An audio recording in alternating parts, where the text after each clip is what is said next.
And Mike Gallego was at the plate. He was 3 for 7 in the series coming into this one. Tony Pena was the catcher, and you didn't even see anything. He just tossed Clemens. Imagine if, again, and Joe Morgan was pissed. Oh, yeah, Morgan Magic. Work it, baby. Oh, this is good. Yeah, Joe Morgan, get into it. Oh, he threw his hat off. He almost pulled his pants down. You know, this is smelly, guys. 1990 star pitcher against the Oakland A's, who was the right Bash Brothers, Ricky Henderson, you name it. A little bit of a day baseball. And the top pitcher in the American League is on the mound, and he gets tossed at the beginning of the game. That's smelly. Oh, and all the Red Sox, they dumped the coolers on the field and threw all the sunflower seeds onto the field too. Wow. The whole team did it. Marty Barrett was just throwing. Jody Reed's in the middle of things. Now Clemens wants to go after the umpire. This is great. And Wade Boggs is like, come on, man. Come on, man. You know, it's another reason why I don't like Wade Boggs. He should have defended his guy. Joe Morgan certainly did. Clemens. Ooh, he said something under his breath. I didn't see any. Ooh, okay. The second time around, it looks a little worse. I can't believe that happened. Well, how many more years? 1990? Oh, Clement. Oh, and Jim Gray, of course, is the guy in the dugout. Roger.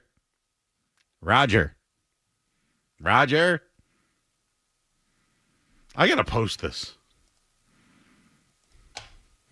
Of course it's Jim Gray. Hey, Roger, you got kicked out of the game. What'd you say to him? Do you think you should have got kicked out of the game, Roger? Clemens had the eye black under his eyes, too. It's good stuff there. Oh, well, I just tweeted that out. ALCS Game 4, Clemens ejected. Reminded me of Walker Buehler tonight. Murph is in Dennis. What's up, Murph? Joe, what's happening, buddy? How you doing, my man? I'm good. I've been busy, pal. I've been busy crying myself to sleep every night that Don Sweeney's been the GM of the Bruins. Remember when they were boasting about everybody wanted to be the coach of the team? Yeah, I remember that. And then they realized that you can tell a Harvard guy something, but you can't tell a Harvard guy anything. I love that.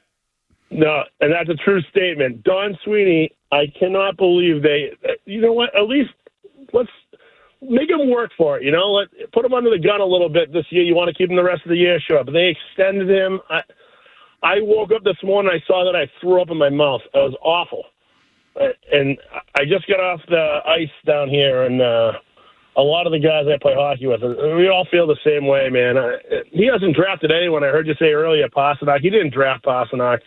And I believe he was director of player development when Chiarelli was here. And, he didn't draft any of those players either.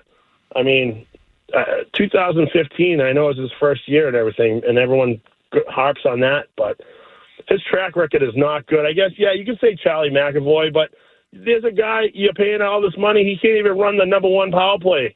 You got Lowrise running it. You got Grizzlick was running it. Torrey Krug was running it. He can't even run the first power play. And now he's got the seventh pick. I can't wait to see what undersized defenseman they pull out of Hockey East with the seventh overall pick because he's a hometown kid. I just hate the move. I can't wait to listen to Ty Anderson jump in on it and hear what he has to say. But, man, it's not looking good to be a Bruins fan these days, man. It's getting rough. Might have to eat your feelings. When does Banderas open? Oh, you know what? That was the next thing I was going to say. It's this weekend. I'm going for the record for Italian subs this year. Last year I had a 35 count. So you had wait a second, time out. You had 35 Italian subs?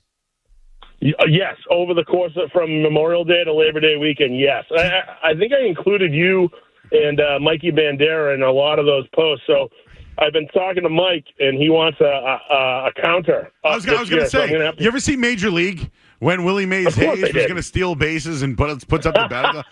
What do you think we could save? Like, should we save the greasy paper bag it comes in? Yeah, I'm in.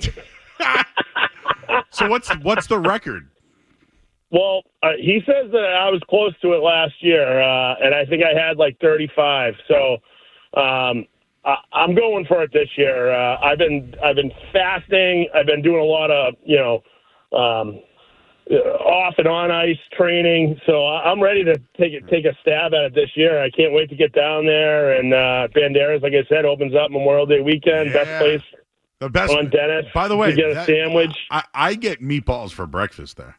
Meatballs. Hey, don't order them in a wrap. You know that Dolly will have you. Yes. She will throw you right out. Yes, Skaz. I don't know if you know the story, but when I was not eating bread, I ordered a meatball sub on a wrap, and they wouldn't serve it to me, and I respected them for it. You got to respect it. Absolutely. Thanks, Murph. We'll catch up soon. Good hearing from you, pal. See you too, man. Bye. Take care. Oh, Banderas meatballs, Dolly's. I'm not. Listen. They don't pay me. I pay with my own money. But those are the best meatballs I've ever had. And they put them in a little canister. And you buy them at like 8 in the morning. Bring a fork. Meatballs for breakfast, baby. Ty Anderson from 98.5thesportshub.com will join us next here on Sports Hub. You're listening to Joe Murray on 98.5.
Party. It's Felger and Maz afternoons right now. Joe Murray on the Sports Hub.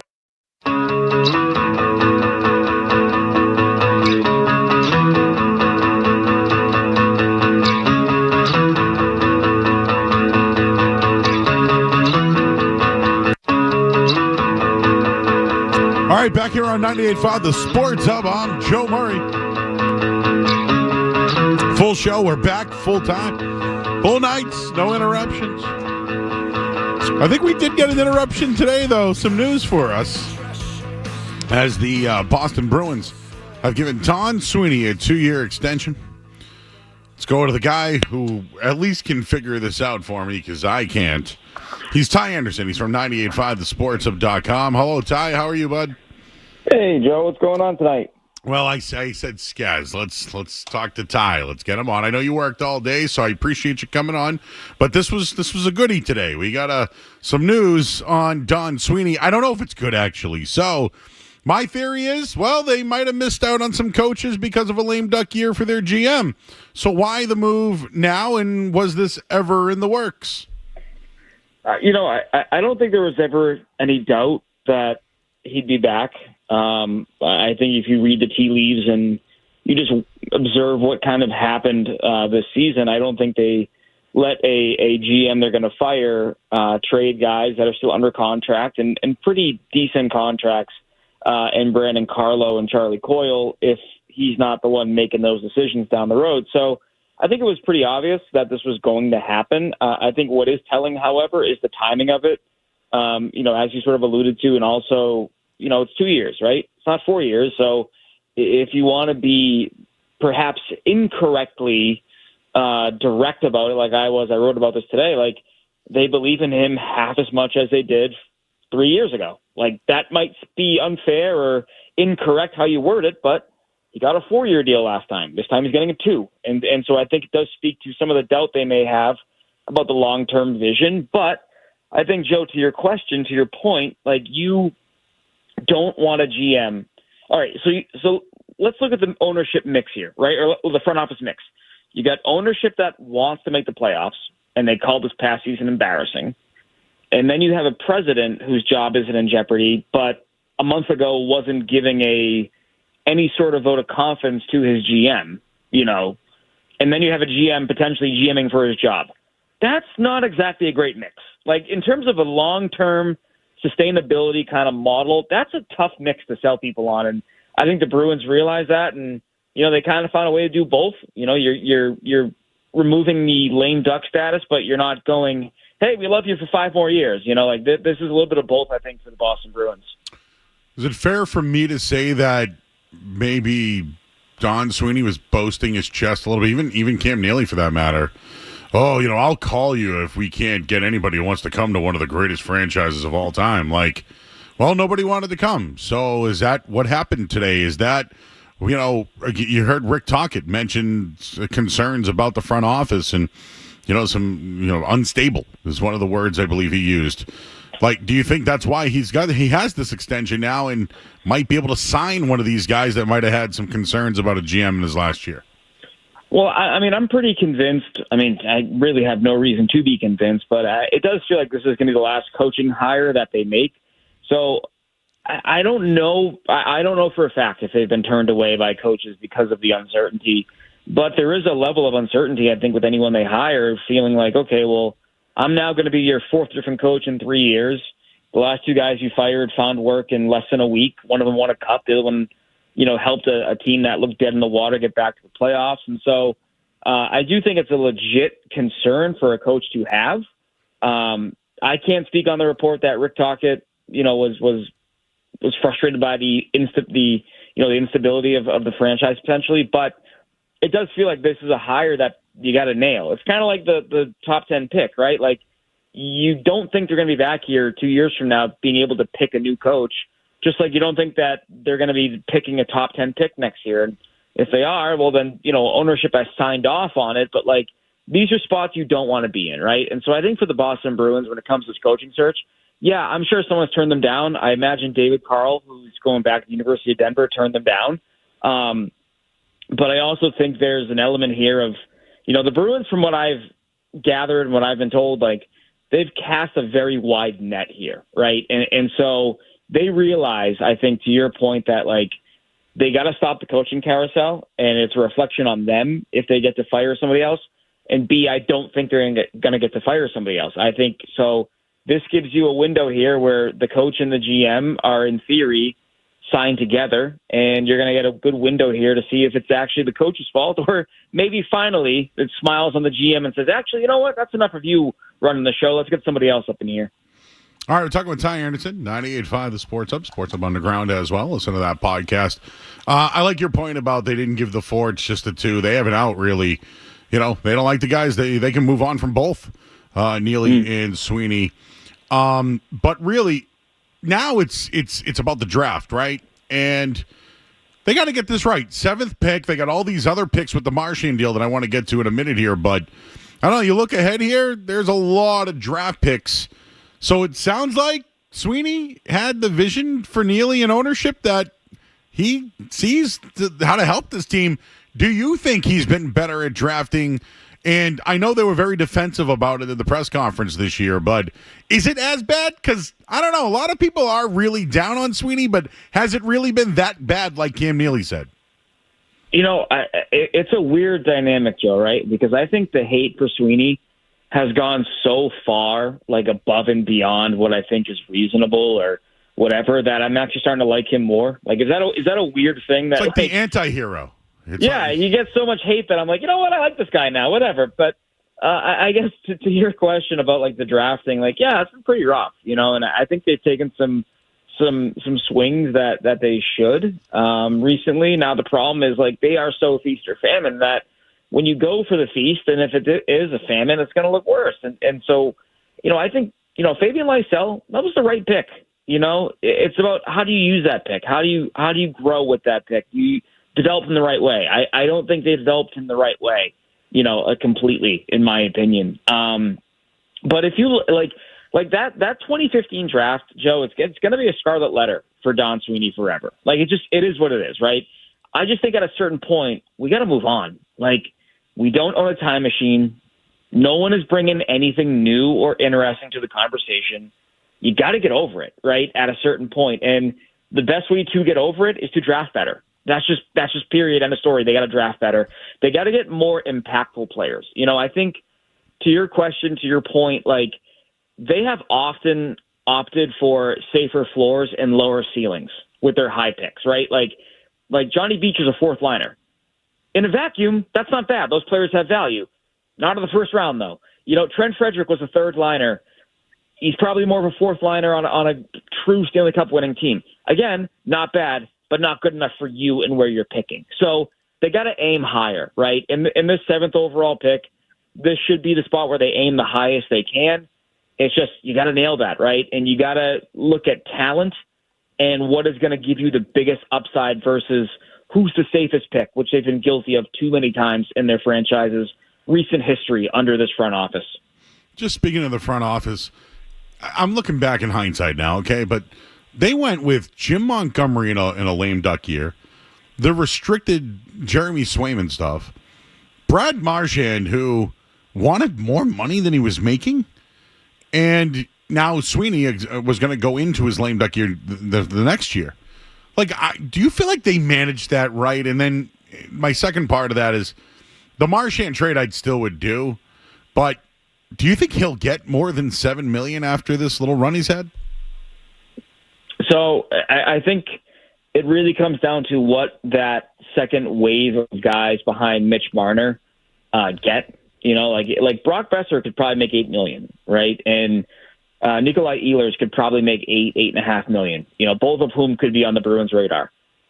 If that happens, then Marchand, yeah, he's closer to 7.5 than 6.3, 6.1 that he was making on his last contract, and so he could get it. It all depends what kind of team he wants to go to.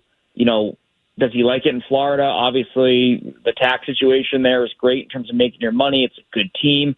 It's funny, he can be in the 3rd line there, you know, in Florida, which is probably what he should be at this point in his career.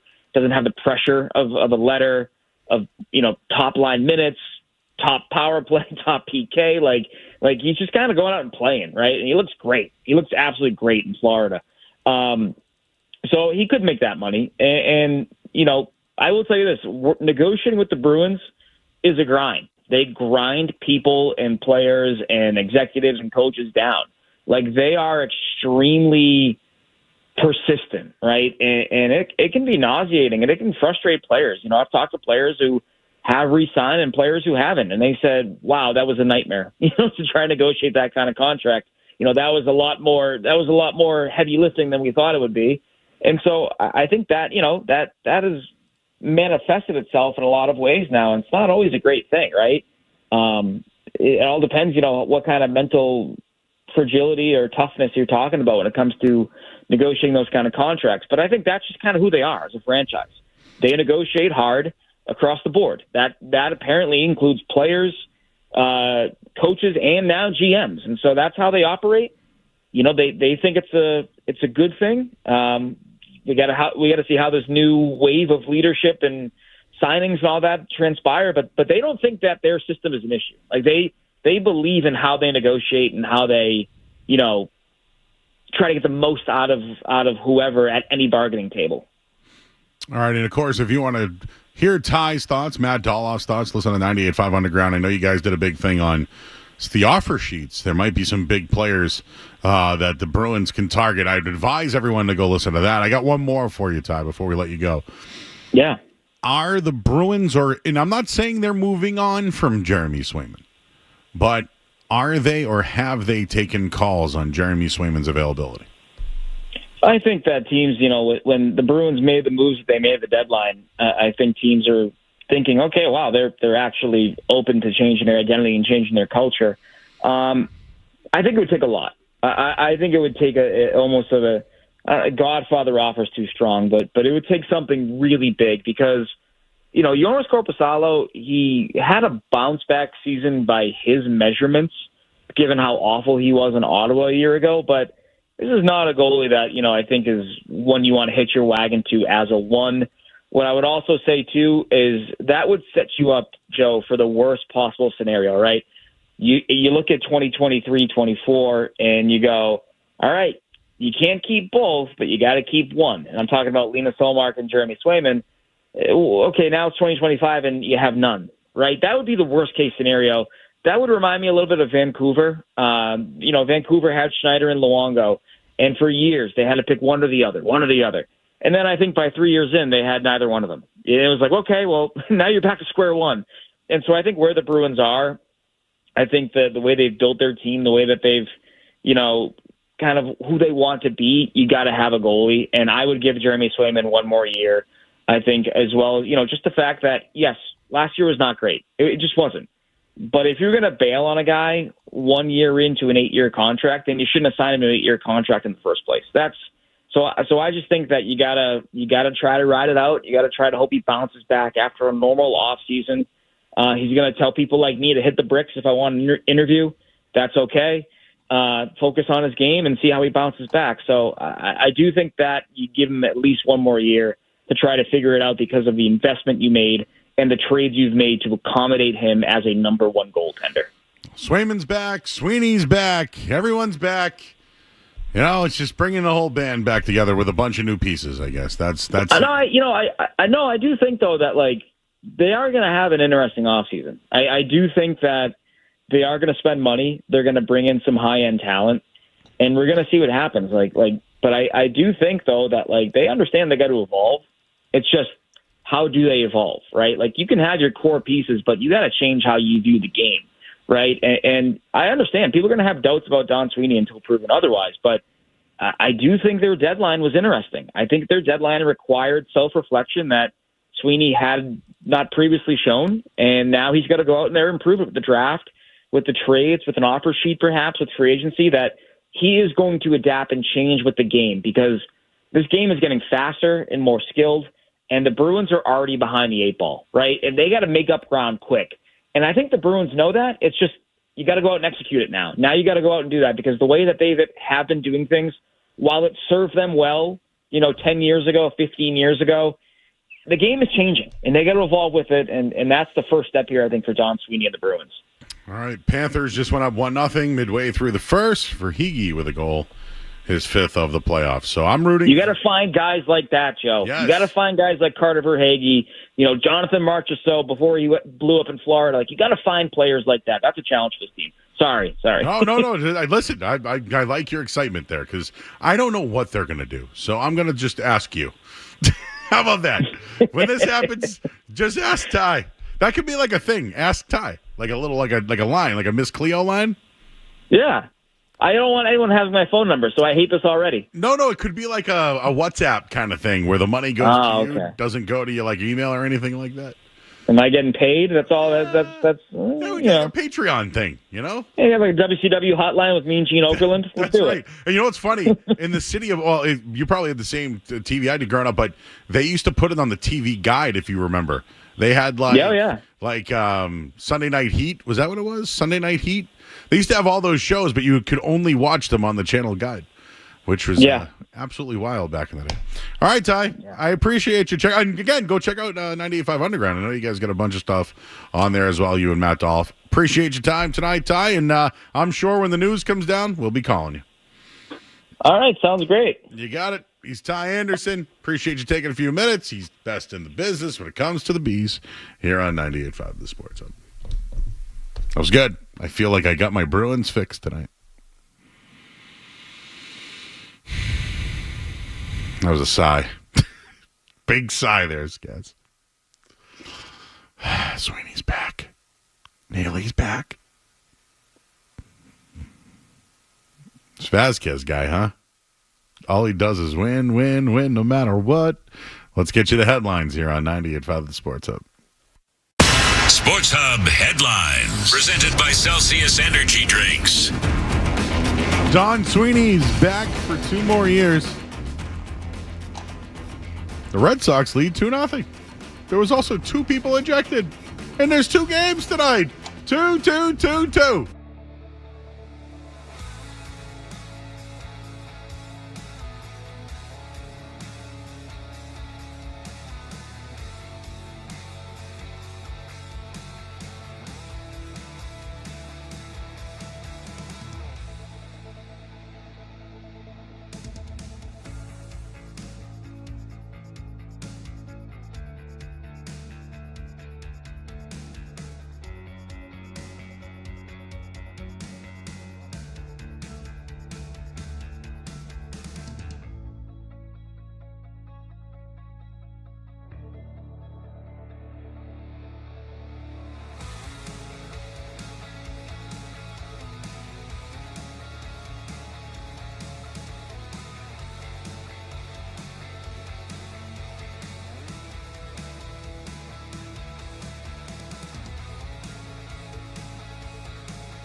for from your players to get better as they go about this stage of the process? I think that's probably an interesting question. Just a dynamic through the spring is, the offensive line. I think you can maybe evaluate some pass protection or somewhat footwork, but it's hard to evaluate the run game. Defensive line, it's a difficult time of year for them. They're wired a certain way, and they want to do things that affect the quarterback and create a new line of scrimmage. And you have to pull them back to a sense. This is a passing camp. This is a non-contact camp and time of year. But I think the receivers and the DBs can certainly look to mirror and shadow and react and still go make plays on the football and try to stay up. It's hard to, maybe the running backs you can evaluate, are they picking up the right person in protection? Not necessarily sure if they're going to be able to block them, but are they getting the right guy? Quarterbacks, operation, the urgency in which we practice are things that are important. Our tempo, the way that we finish plays, our effort, and continue to build the identity. Are we taking care of the football when we're running with it in the open field, things like that. Up next. Hey, guys, I don't even know what we have tonight. I guess we're going to have to. Do you know, by the way, speaking of this, I have had multiple people contact me about the grilled cheese burger. That was a hot button issue last night. I got personal emails sent to me, Skaz. No, please advise or any of that. It was no FYI. Nope. It was, hey, Joe, I agree with you regarding the grilled cheese burger.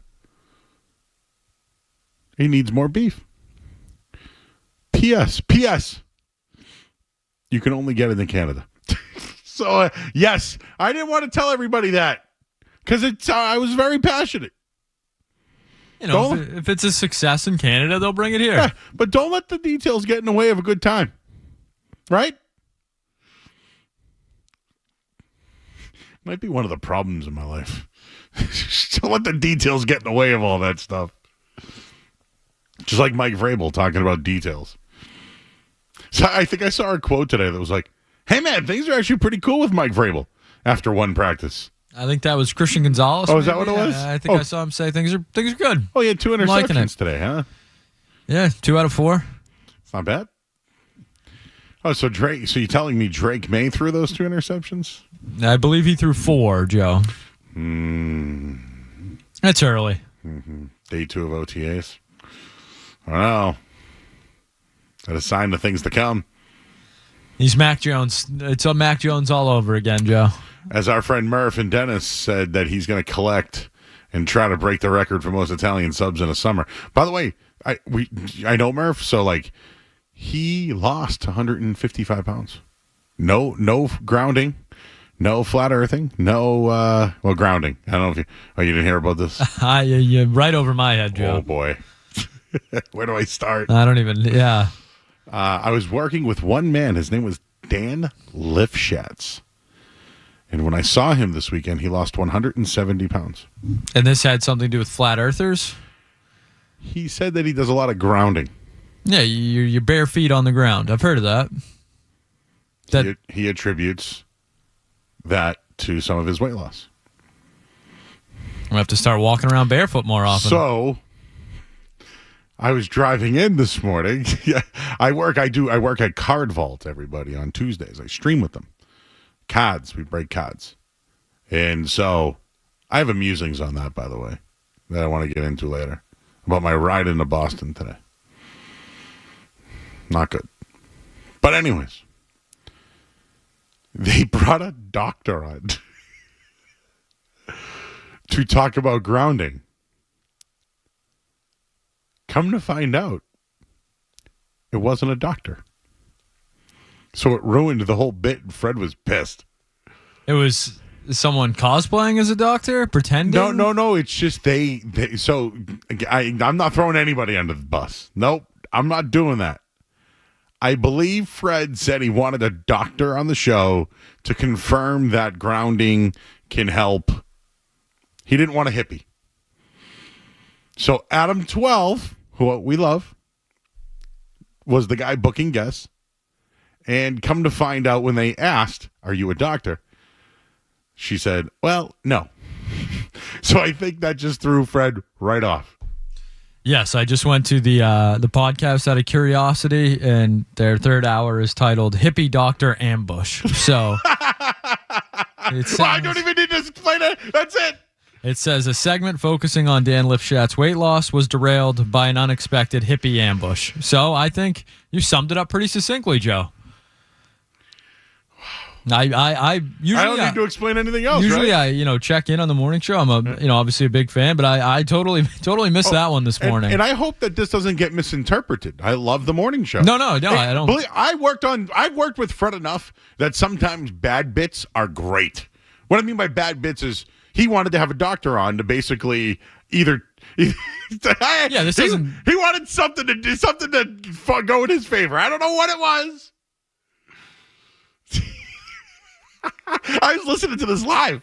Oh, because again, I know the feeling. But when Fred was it's funny because the second he found out, I love Fred. This is why I love Fred. You know how me sometimes, like if I'm not interested, you might not think I'm showing a lot of investment. Like when a caller calls in and goes, I'm like, yeah. So what do you think about Giannis? Yes, exactly. But anyways, it was funny because Adam 12 got very defensive about, because these guys, if I said, hey man, do you think you can get somebody on to talk about grounding? Whoever you got on, I'm just going to take. Now, I guess nowadays, your LinkedIn profile and your resume is a big deal, I guess, nowadays. I don't know, But if I said, hey, can you get me a doctor? Can they at least be a doctor? I'm not taking any shots. None. This is going to get misconstrued tomorrow because the last time we did something, it got misconstrued, what we said about them. I think I said I loved working with Fred, and it turned into... You hate Hardy? Yeah, something like that. Yeah, strictly complimentary. I love the morning show. I miss working mornings. I like doing this, guys. This is great. But there's something about starting your day at 5 a.m., nobody in the road. It's usually my first REM cycles happening right around then. Yeah, and this is when I could have a decision to make. Like, do I double dip? Do I go to Starbucks and then Dunkin' Donuts? Do I hit up like a Cane's? I don't know.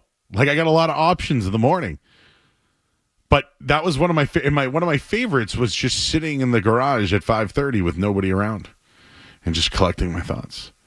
Doing the headline at 6 o'clock, and then the first segment is whatever is bothering you. I miss that. But yet we do that here every night anyway, so what are we really missing anyways? We're going to do something here. Oh, let's do in or out.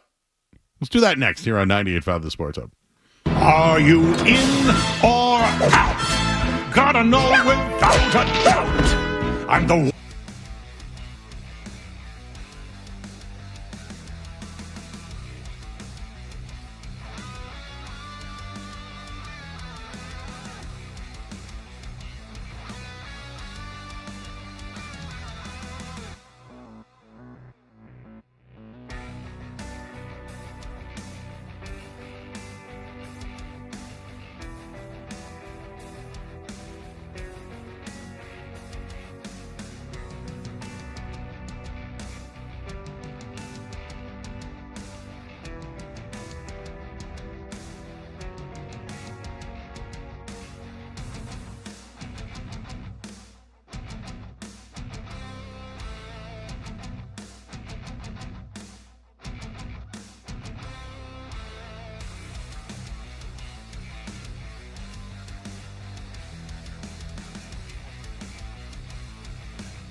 Felger and Maz are just his pregame. They've been getting wholesale deals for years. It's Joe Murray on the Sports Hub. What's it gonna be, McFly? Are you in or out? Are you in or out? Gotta know without a doubt. I'm the one you need for a dirty deed. I'm the best success. First Peanuts musical in 35 years, Joe. Releasing on Apple TV, Snoopy presents a summer musical. Joe Murray, are you in or out on the first Peanuts musical in 35 years? In. Now, well, am I going to go racing to watch this thing? No. But I do think about it. When Merry Christmas, Charlie Brown came out, it was like, what, the 50s? When did that come out? Anyways, my point is, it was very old. It was very old. I'm looking at this right now. Sorry, 1965. Well, close enough. 60 years. The Great Pumpkin came out in 66. So, yeah, we need a new one. Hell, everything else is being remade. Why not Charlie Brown? And Snoopy. Yeah, why not? Why not, let new kids be introduced? Yeah. I liked them when I was little. I don't really remember much of it, but it was background noise. It was there. Give me the bass line. Boom, boom, boom, boom, boom, boom, boom. In. All right, Joe, speaking of, children's movies, a new member of the cast of Toy Story 5. It was announced that Conan O'Brien will be joining the cast of Toy Story 5. His character is named Smarty Pants. Joe Murray, are you in or out on Conan in Toy Story? In. The man who helped catapult The Simpsons. He's 6'4", 6'5". No. He's taller. With the hair? I've been around Conan. He's taller than me. I'm 6'3". Conan O'Brien. That hair's probably got him at like 6'6". It says he's 6'4". It's a lie. He's taller than that. See, that's the thing. I'm 6'3". So, like, I'm big. But no, if you're 6'4" or taller, you're tall. Like, Matt McCarthy is tall. Not a tall guy. What's he, 6'6"? I think McCarthy's a legit 6'5". But he's tall. That's very tall. Zoe's a real 6'5". Joe, I'm vertically challenged. That's very tall. I don't know. I've been around Conan. He's taller than me, but more than an inch. More than 2. I don't know. I'm not getting into inches tonight. It's what they say. Life is just a game of inches. So in on Conan and Toy Story. In. Smelly Pants? Smarty Pants. Smarty. Harvard guy. Yeah. Hey, Smarty Pants. All right. I like that. All right, Joe. Speaking of movies, I'm not sure who this is for, but it was announced that a live-action animated hybrid movie about the arcade game Whack-A-Mole is in the works. Joe Murray, are you in or out on a Whack-A-Mole movie? Not sure really what the plot points or the story here, but could you give me more? I cannot, Joe. It is simply it's not even just a headline. It's a tweet from Discussing Film. Whack-A-Mole? Whack-A-Mole. Okay. You know what? I have to think about it. I'm out. All right, here we go, Joe. Mattel is teaming with TriStar Pictures. Hold on, here we go. To create a live-action animated film. Is that the game with you used to play the arcade and you bang the crap out of it? Yes, Whack-A-Mole. Yeah, out. No word on the plot of the feature. No, I'm out. So this is what happens. So the Barbie movie was made, and now we're gonna get Whack-A-Mole, and God only knows what from here on out. The Mattel Films president, Robbie Brenner, says Whack-A-Mole is more than a game. It's a laugh-out-loud battle of reflexes that has brought joy and a little chaos to families for 5 decades. We're excited to turn this iconic experience into a wild, action-packed ride for the big screen. Does that sway you in any way, Joe, to be interested in the Whack-A-Mole movie? No. I would agree. But I used to love to pound the crap out of those things at a Dream Machine. You see, when I was a kid, all I wanted was tickets. You know the tickets? When you did well, you got tickets? And then you'd get 10,000 tickets and get a pack of Swedish fish. I'm not sure anybody asked for. Netflix is releasing a Clash of Clans, yes, that phone game that's inundated with ads everywhere, a Clash of Clans animated series coming to Netflix. Joe Murray, are you in or out? I'm out. But you know what? I bet you that would be interesting.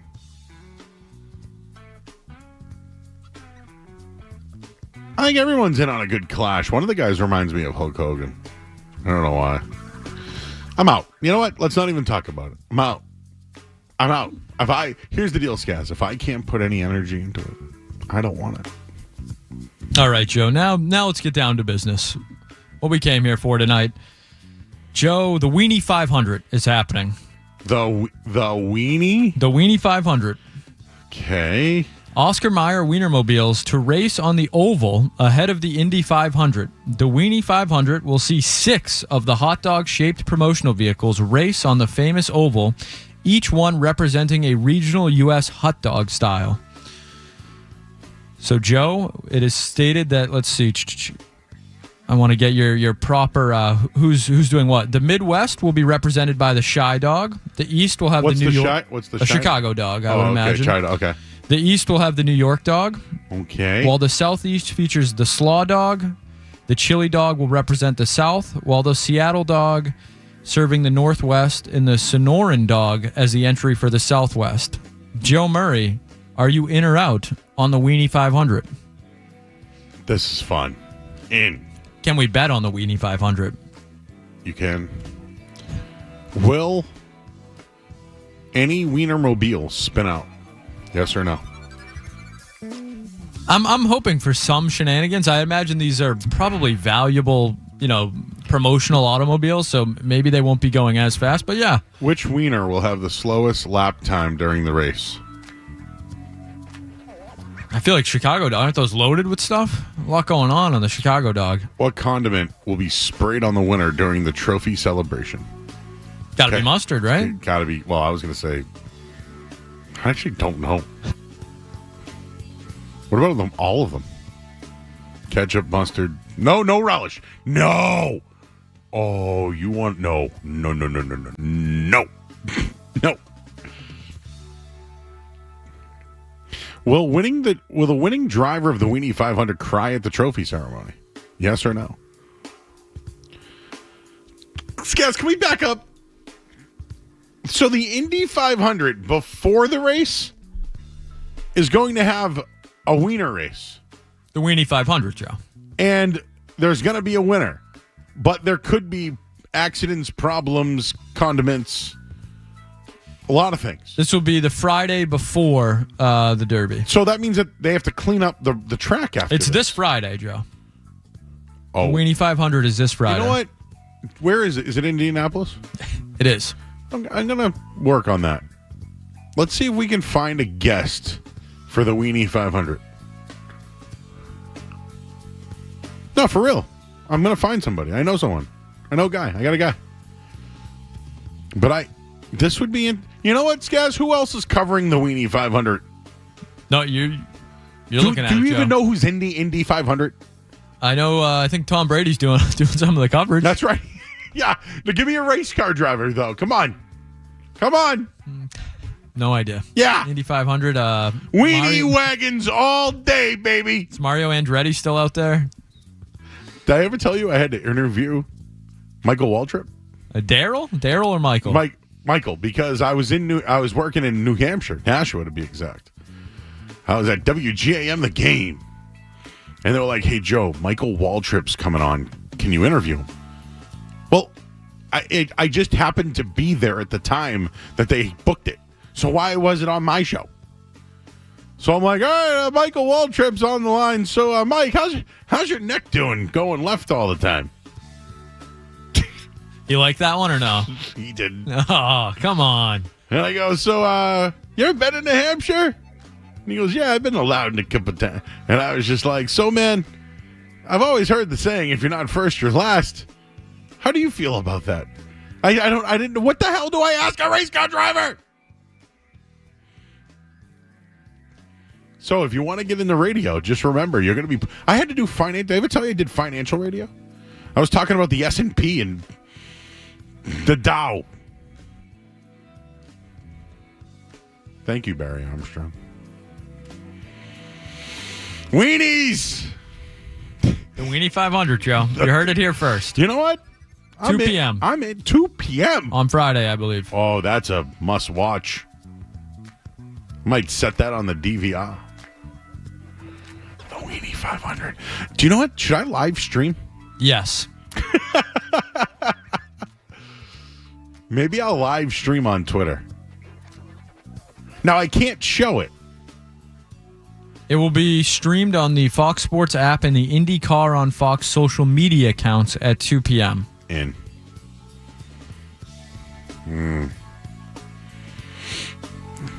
ground's going to smell like baloney. You ever seen the Wienermobile out in the wild? I don't think I have.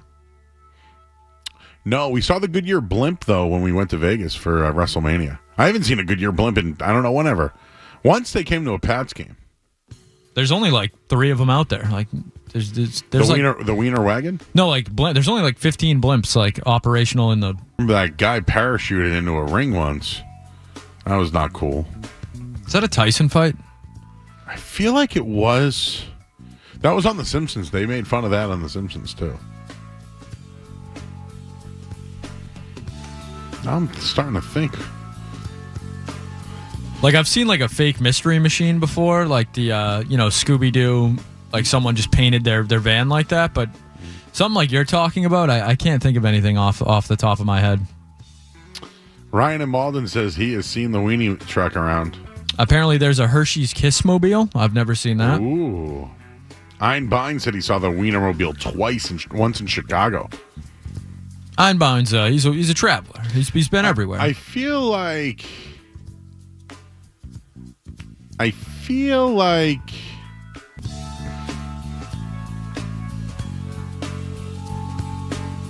from the Tell Your Type Studios, WBZ FM and HD1.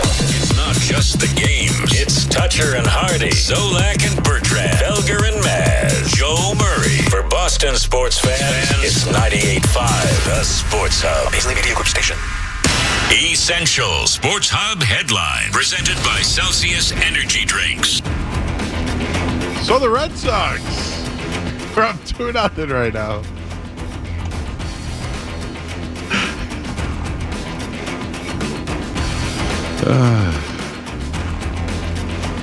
What's going on in the NHL? Well, I'll tell you right now.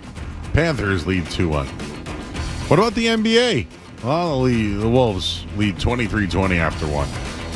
Patriots OTAs, we're going to talk to Mike Kadlick coming up in just a little bit. And the Revs, what's going on with the Revs? 3-0 Chicago. What the hell happened? Well, they'll come back. Oh, boy. Headlines, they are brought to you by Valvoline Instant Oil Change. Enjoy quick and convenient vehicle maintenance this month. Visit NewEnglandOilChange.com to save 50% off your next drive-thru oil change with Valvoline Instant Oil Change, the official oil change of busy people. I'm Joe Murray. New England plays here. Ball down the right side. There's a separation. Yeah. Touchdown pass. Yes. Perfect dive from Drake May. 98.5, the Sports Hub. Jeremy Conley in yesterday, and there haven't really been a lot of, no dumps, knock on wood, no dumps, no real mistakes, but we've had a couple, a little tiptoeing. Yeah, I would say like, you're dipping your toes in the water, Joe. It's more of a, here's the deal, right? Like, when I first got into radio, I was all prepared with notes, and, hey, I'm Joe Murray, and let me tell you about the 3-4 defense, and the Mike linebacker, and, up the middle, there's a but nobody cared what I was saying. Nobody cared. And then one day, I told, and I know we got Mike Kadlick coming up. The turning point for me working here at the Sports Hub, again, I've been I'm almost on 20 years now. But, I came from as a guy that was an intern producer, and then I did my own show one day. I had no clue what the hell I was doing. So I still don't know. But all I do is try to relate and be cool and give takes, which is good. But what happened one day was I was working a real job, and I got a Sunday shift, 5 to 7 p.m. Now, Skaz, in the radio business on a Sunday, 5 to 7 isn't really the marquee spot for you. You know what I mean? So I left the job I was working at 4 o'clock on a Sunday because, yes, I worked on Sundays because, you know, I was a real-life worker. I was in the automotive business. And I left and got a flat tire. But I had to be on the radio at 5. I called a cab. The cab drove me to the sports hub. I had a tow truck pick it up, whatever. So I had my notes. I was all prepared. You know, hey, I know everything about sports guy. And then I just ripped up my notes and I vented about my tire. And that was me. That's me. That's me. So if I can give you any advice, be yourself. Just be yourself. Because everybody could sniff out when you're not. You know why I like Mike Kadlick? I have known Mike for a very long time. I'm friends with his, I guess you would call it his cousin. But I've known Mike since he was a quarterback at Dedham High School. And now he is on the Patriots beat for Sports Illustrated. And he's going to join us next here on 98.5 The Sports Hub. You're listening to Joe Murray on 98.5.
Kadlick.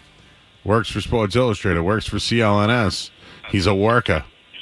You ever see the Wienermobile before, Mike? The what now? The Wienermobile. Oh, the Oscar Mayer one? Yeah. Yeah, that thing's pretty sweet. Where have you seen it? I don't know. I think it was in Dedham one time, actually. Whoa. Yeah. Well, I was driving around Oakdale Square, right near Johnny Pockets, and got to take a peek. Well, the Wiener 500 is this weekend, so I'm thinking about live streaming it. Okay. What does that entail? Wienermobiles from certain states. So, like Chicago. Oh, it's a Wienermobile race. Yeah, because it's at the Indy 500. Oh, I thought it was like a hot dog eating contest or something. Okay, that makes sense. Well, they're taking bets. Yes, yes. That was the first thing Skaz asked as well. All right, I'm in. All right. Well, is there any Wienermobiles at OTAs today? There was not. There was 4 interceptions thrown from Drake May. There was a lot of overreaction to it. There was a Mike Vrabel who was really focused on the offense, which I thought was a pretty interesting nugget, considering the defensive coordinator Terrell Williams is out sick, and they're really, giving some leeway to those defensive coaches, and Vrabel was handling the offense. But no Wienermobiles in sight. Just 4 11-on-11 interceptions that have now taken the media world by storm.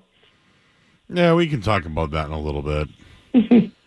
What's different? You got there. Is it the smell of the cut grass? Is it what's different to you, Mike? Different as far as different this part of the year, or different just between Gerard Mayo and Mike Vrabel? No, you went and you left. What's different? I did. Well, I will say, actually, my first note in my OTA notebook here that I'm looking at right now in my chicken scratch, new stretch lines. They are stretching differently than they were under head coach Gerard Mayo. I thought that was interesting. They were on a different field. They were going opposite direction. They usually go sideline to sideline. Real quick, was Mayo's brother involved in any of that?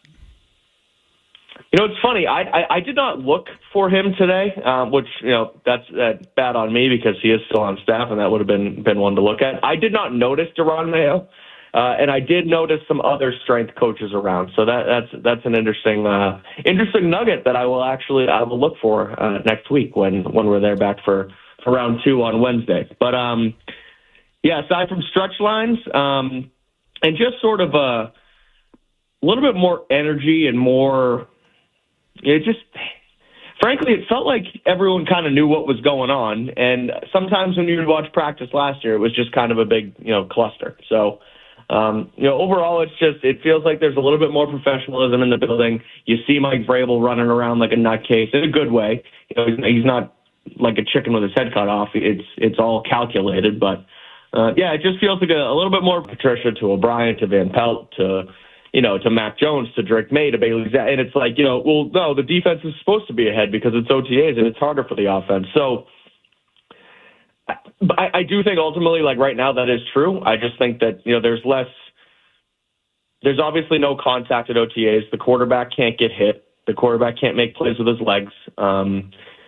There's just an advantage to defense this early in training camp, just like there's an advantage to defensive linemen compared to offensive linemen, because you can't really do much. You can't block. You don't really see much with the running game. So it's just kind of routes on air. Some guys are going half speed. Some guys are going 75 speed. Some guys are going full speed because you don't really know what you can do in OTAs.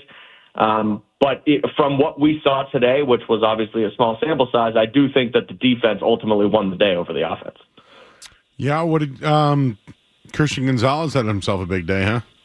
He did. He looks good. He got snubbed off that Pro Football Focus list yesterday. It came out with 25 players under 25, and he was nowhere to be found. Did that bother you?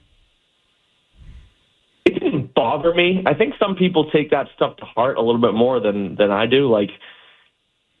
It's just he's quieter than some other people. He was on a really, really, really bad football team last year. And so he kind of got overshadowed by some other players on the list, like Jaden Daniels, who is was the best rookie quarterback on a team that made it to the NFC championship game. He was overshadowed by Christian Benford, another defensive back in the AFC East who people know who he is because he's on the Buffalo Bills and they win football games. So I think Christian Gonzalez is one of the better young corners, if not one of the better corners in the National Football League. I just think it's a position where if your team's bad, people kind of don't. Look at Pat. Well, I guess Pat Surtain won the Defensive Player of the Year, so that's not a good example. But nonetheless, I just think that if they start winning football games, Gonzalez gets on a bigger stage, maybe wins another All-Pro, he'll get some more of the love that he deserves. So I definitely think he is one of the best players under 25 in the league, but it doesn't really, it doesn't bother me that he wasn't put on the list. I do think he's deserving, though. All right, Mike Kadlick joining us. You can check out his work, Sports Illustrated, CLNS. He's a Patriots beat writer. I'm going to curate this question more about Josh McDaniels. Sure. Do you think that things looked fluid with Josh McDaniels and Drake May at OTA? So it's an interesting question because I went into today with one of my bullet points being watch Josh McDaniels and watch Drake May and watch how they interact on the field. And there wasn't much interaction with Josh McDaniels at all, which I thought was interesting. Everyone thinks of him as this fiery, up in the air, hands going nuts, hands-on quarterbacks coach, and he wasn't that at all today. And we kind of went into this season as, well, are Mike Vrabel and Josh McDaniels going to butt heads because they're both alphas and they've both been head coaches before, and who's going to run the room? Like, at least from what we saw today, it was pretty clear that Mike Vrabel is the head coach and has input in the offense, and Josh McDaniels is really just the OC and just the play caller. And when I say that, they're lined up and they're running their plays, obviously, and the reserves are behind the line of scrimmage, behind all the players and behind the play itself, and they're lined up with all the assistant coaches. Doug Marrone is with the backup offensive lineman. Tony Dews is with the backup running backs. Todd Downing is with the backup wide receivers, etc. And Josh McDaniels and passing game coordinator Thomas Brown are also standing behind the quarterbacks in the same line, and McDaniels is standing there in Thomas's Brown ear a little bit, but also just with a headset on, simply relaying the plays to Drake May. And after the play, he was not in his face, nor was he really on his hip pocket telling him what to do. Now, we don't know what's going on in communication with the headset, obviously. I'm sure that he's giving tips and pointers and should have went here, shouldn't have went here, etc. But his presence was kind of quiet today, and it was definitely more so Mike Vrabel as the one making adjustments, if you will, with the offense, where guys run a play, he looks like he had five sets of eyes on every single position group, and was able to give pointers, suggestions, rip some guys if they did something wrong, etc. So Josh was kind of just there in his headset relaying the plays, and you didn't see much out of McDaniels today. All right. How about take away all the questions everyone's going to ask you? Okay. What was some of just your takeaways, like non-storylines? Did someone impress you? Were you like, hey, that guy's fast, or ooh, that guy's really big?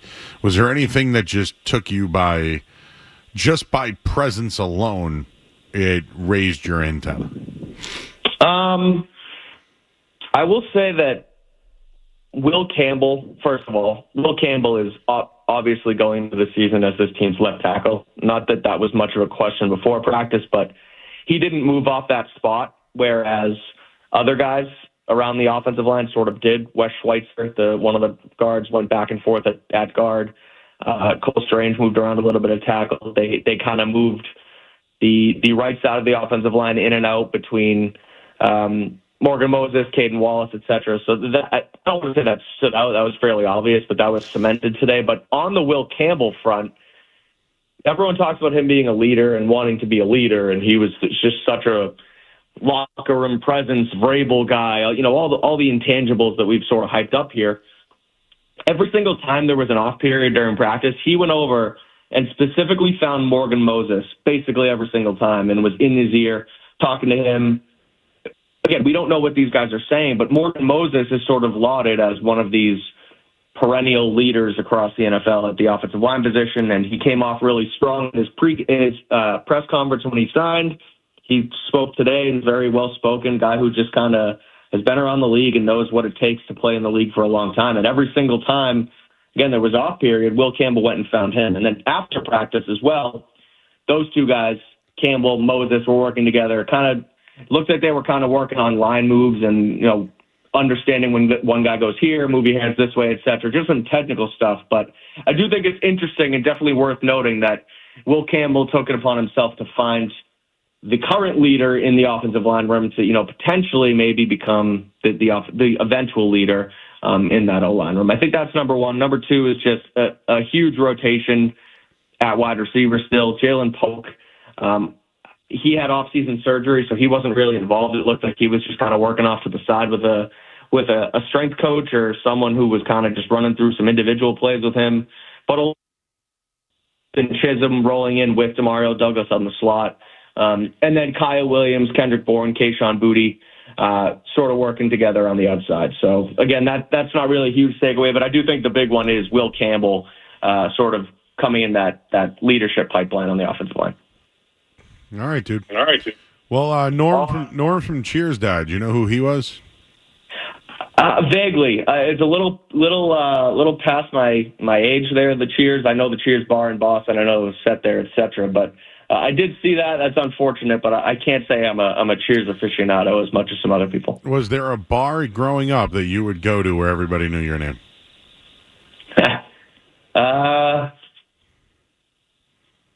Not really, actually. Kind of spread out. I wasn't really out there in Dedham when I was in high school. Then I went to school in Worcester. I guess they don't know you at the Boynton? Maybe not by name at the Boynton, but man, do they have some good food. Love their pizza. The food there is phenomenal. Good burgers. There was a bar around the corner of my apartment my senior year that we went to every Thursday. They had trivia and popcorn. I can't even think. Oh, Blarney Stone. The Blarney Stone. Oh, in Dorchester or Worcester? No, Worcester. Oh. Yeah, they're everywhere, those Blarney Stones. But the one in Worcester, they might have known my name a couple times that year. Mine was Doyle's in Jamaica Plain. Okay, sure, yeah.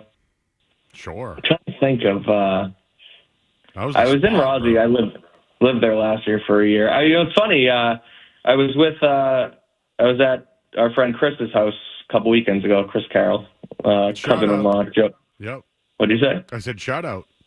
Shout out, yeah. And Dan was there, actually, his little brother Dan. And he said that he heard us talking on the radio a couple weeks ago. So, Dan, if you're listening now, shout out Dan C. Did you know that Dan was once one of my producers in radio? No way, really? He wanted to learn the business. Okay. Just like people think I met Skaz at Hooters in Dedham. Right, I've heard that story many times on this program. Okay, you've heard. I'll have to share with you. Yeah, I'm on the inside joke. I'm on the inside track. All right. Well, Danny goes, Joe, I want to be on the radio, and you know what? I actually thought he could do it because he was a great athlete and he's funny.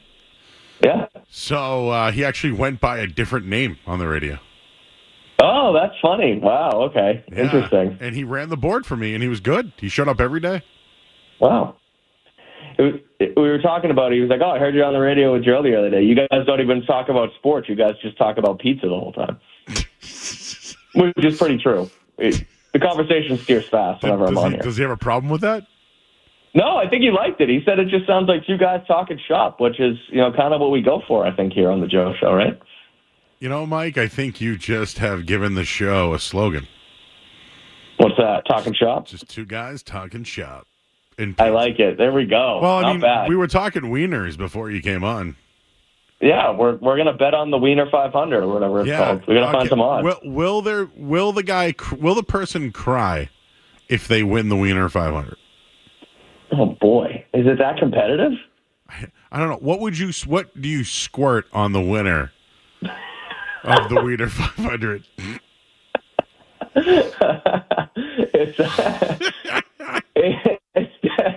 It's definitely just yellow mustard. It has to be, right? That's what Skaz said too.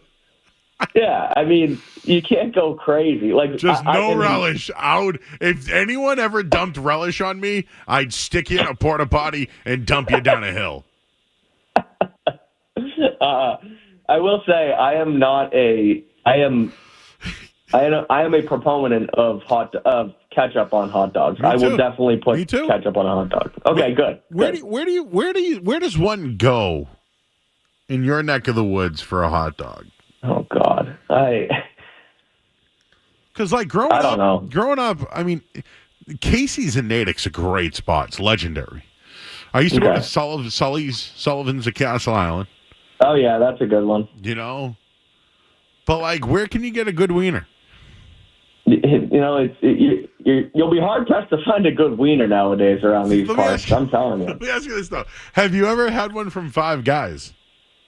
I actually haven't, but I know people like them. Dude, I've just not. Can you do me a favor? What's that? Order a hot dog from Five Guys with just ketchup. Just ketchup. Do you like other stuff on it? I'll do ketchup, mustard. I'm not a relish guy. Okay, so ketchup and mustard. Okay, just do it, and then let me know. Sure. Let me know. It's about $7. It's gonna run you. All right. Well, man, I'll do it, and I'll call into the show. You know what? There's one day. I'm going to invite you in here someday. I want to do pizza though, but I know. Well, the thing is there's a place down the street you got to try. Pizza? Yeah. It's called Burnt Edges, but across the street is Five Guys. Maybe we could do. You know, they did a hot dog pizza the last time we were here. I would do it. I would try it. It had beans on it too. I'm not a beans guy. Yeah, but the beans was just to help with the hot dogs. Franken beans, huh? Franken beans. You know that's. We'll do a pizza and hot dog night live on the Joe Show. We do have to schedule that out. We've been talking about it too much to not actually do live Pizza Friday. You want to do it on a Friday?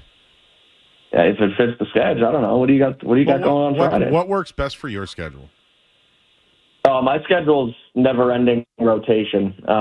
So I don't know. A Friday can work. We can make a Friday work. Friday will work. Okay.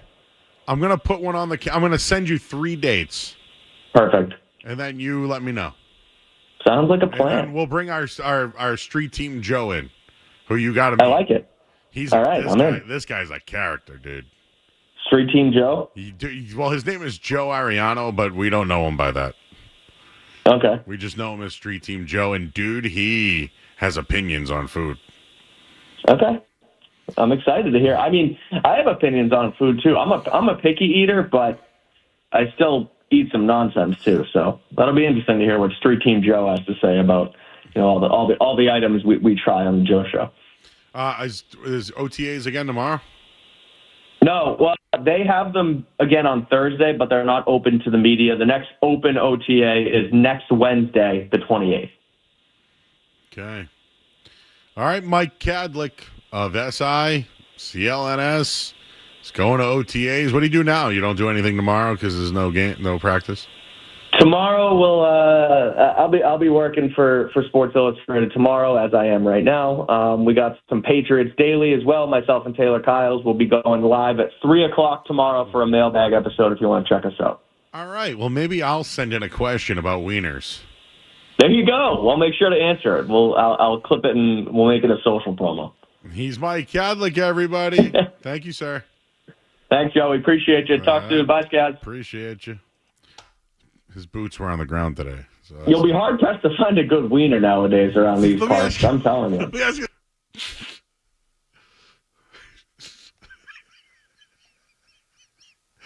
You have great hearing, Scaz.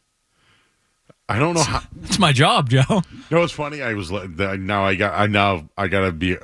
be honest. I know I'm late, but this is worth saying.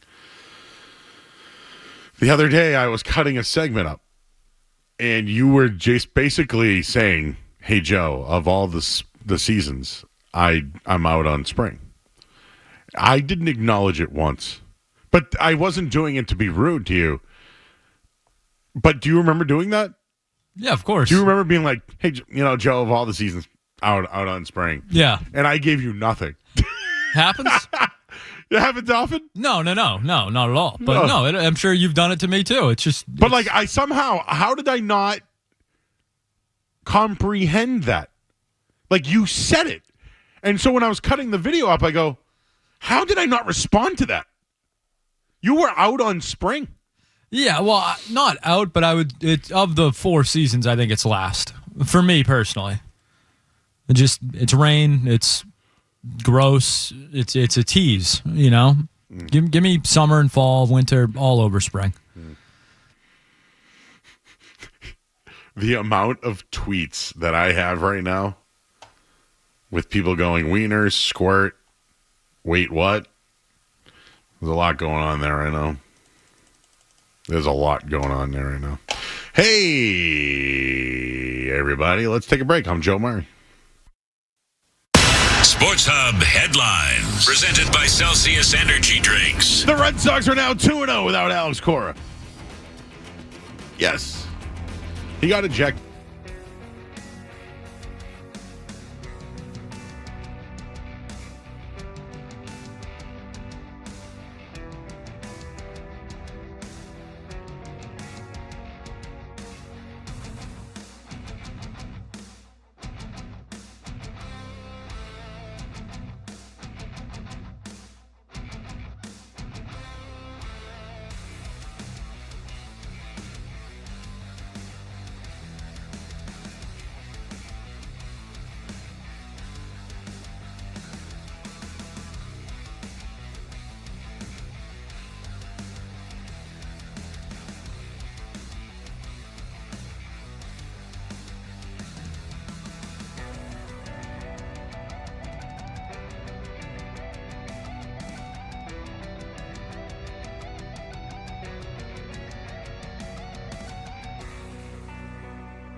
Zolak and Bertrand get you through the midday.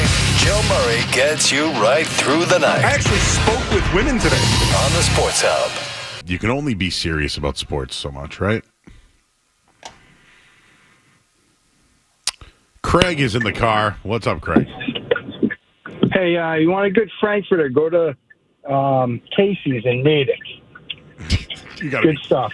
Are you kidding me right now? 2 all around. Wait, did you hear me say that, or you're just calling in about hot dogs? No, I just got in my car. I'm sorry. Did you already say Casey's? I claim them as the GOAT. Right? Okay.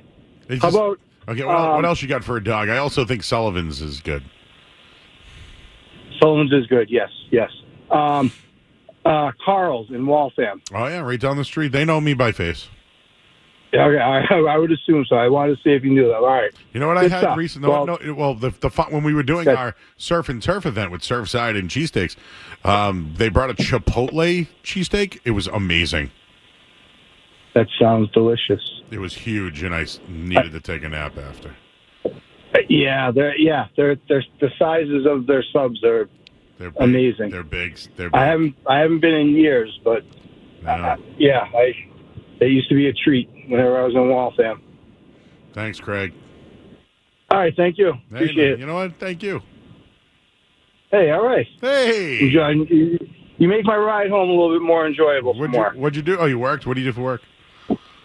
I work at a school. Oh, okay. So, well, I don't hopefully really want it. No, don't. Craig, great job. JP in North Providence. Hello, JP. Joe, I was tuning in and I heard you talking about wieners. Now, of course, here in Rhode Island, we've got what we affectionately call gaggers, which are, you got onions, you got the brown sauce, you got the mystery meat in that hot wiener. You know, it rolls around all day long. They're delicious. You got that warm bun. But, Joe, it's got the secret ingredient that you would never like, the celery salt on it. Oh. And when you do them all the way, that's gaggers. There's nothing better than that at 3 in the morning, Joe. Robert Kraft may want a sliced hot dog, but here in Rhode Island, it's hot wieners all the way, Joe. A little coffee milk, outstanding. It's almost like a ritual. If you could do 3 or 4 of those all the way, God bless you, you get a badge for it. JP, what do you eat with hot dogs? Like, I used to do beans growing up. Oh, hot dogs and beans all day. All day. You get hot dog, you grill it a little bit. I like beans on the side, but the problem, Joe, I like relish. Oh, you're a relish guy? Oh, all day. You go to Tasty Burger. I had one the other night waiting for the train. They can get that ready in under 5 minutes and still make the train home to Providence. You get relish on a nice hot dog at Tasty Burger. No. It's the way to go. Joe, we tried Rossetti's for the first time in Lynn. I loved it. Oh, I've heard great things. Oh, my God. I was so surprised going in. We sat right at the bar. It's like a U-shaped, kind of a square shape. The bartender there was outstanding. She had the DA special, the fried calamari, and I had a margarita, like a bruschetta. Great time, nice ambiance, nice crowd. Enjoyed it. Dude, Lynn gets such a bad rap, but it's a great food scene. Well, the best restaurant there, in my opinion, is the Blue Ox. Check that out. Oh, we've been there. You get those apps at half price. Oh, hell yeah. You know what I'm talking about. Hey, the Blue Ox is nice. I have a source for you. Dave Macklin Band's coming to Kowloon. Dave Macklin? Aren't you my Dave Macklin guy, or are you not a Dave Macklin Band guy? Isn't there a band that Absolutely. you like? I saw that. World Premier's going there, too. Yes. I got no, Dave Macklin. I just saw it. Yeah, I'll be there. You're right. I have an inside source that gave me the playlist. You know what I'm saying?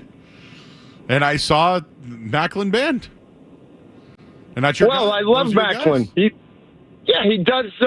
Dave Macklin. He sings the Italian tenor songs, which throws people right off. He has some fun. He does a little opera. I'll mention your name when I'm going, Joe. That's right. They're coming up pretty soon. After Bell in Hand, they're playing up there. Thank you, JP. Joe, have a great night. Wieners for all. Justin, who's from Lynn. Hey, Joe. You like hot dogs? Yes, I do. What do you put on your hot dog, Justin? Mustard and relish. I'm a relish guy. But Joe, I wanted to tell you, Joe, I got recognized recently for my sports rap by WBZ TV. I saw our very good friend Levin Reed gave you a shout out. I saw that. Yes. Levin, I met Levin, great guy. He's been on our show, and I saw him. It was very nice of him to do that. It was Sal, Sal, the guy that I'm working with. Yeah. Sal sent me a video of him. That's awesome. Yeah, I saw it. I saw the video. Yeah. Nice job, it was buddy. on my Instagram. What? Nice job, man. That was a good one. It was on my Instagram. But also, the Red Sox won 2-0, by the way. Just so you know, Joe. 2-0, but with no Cora. Yeah. Yes, they are. You got a WWE take? No, I'm not a wrestling guy. All right. Well, you know what, Justin? All right, Joe. Enjoy some hot dogs. What? Enjoy your hot dogs. Yeah, I heard you mention the Blue Ox. I've never been to one. Oh, it's beautiful. Very nice place. It's in downtown Lynn on Oxford Street. It's in Lynn? On Oxford Street. Oh, okay, I'm going to go and check it out. It's very, very nice. It's a nice place to take your dad and your mom. It's a nice place to take my dad. He's sitting right here. That's right. What's up, miss? What's up, sir? All right, Justin. Thank you. I didn't mean to hang up on you. I got to go. It's wieners, it's hot dogs, it's the musings, and somehow we'll wrap all that up next here on 98.5 The Sports Hub. All right, thank you. Appreciate it. You know what? Thank you. Hey, all right. Don't go anywhere. There's more Joe Murray.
has a 3-1 lead over Carolina. NBA, Minnesota has a 48-44 lead over OKC. Revs lost tonight 3-1. Patriots OTAs in the books. Headlines are brought to you by Safety Insurance, providing comprehensive coverage for your auto, home, and business. Ask your independent agent about safety. I'm Joe Murray. If you've got the app, you've got Toucher and Hardy to wake you up no matter where you are. Or who may or may not have been to jail. Get the app. The 98.5 The Sports Hub app. In the world unrelated to sports, so sit back, relax, and get your mind in the game and listen to the words of a grown man complaining. All right, it's Murray's musings. I'll make this quick because I know people want to talk wieners. Bill Belichick's ex-girlfriend, Linda Holiday, ran into his current one, Jordan Hudson, while the two were at a Christmas party late last year. TMZ reports have learned their meetup was anything but friendly. The intense encounter went down on December 6th at a stroll party in Massachusetts hosted by Dreamland, which describes itself as a Nantucket Island year-round nonprofit film performing and arts cultural center. Holiday's daughters, Ashley and Kat, a.k.a. the Hess twins, were DJing the bash, which started around 7 p.m. According to a Dreamland incident report, around 9:30, Holiday, who reportedly moved into a Belichick-purchased Nantucket home in 24, contacted an event official with a Hudson-related issue.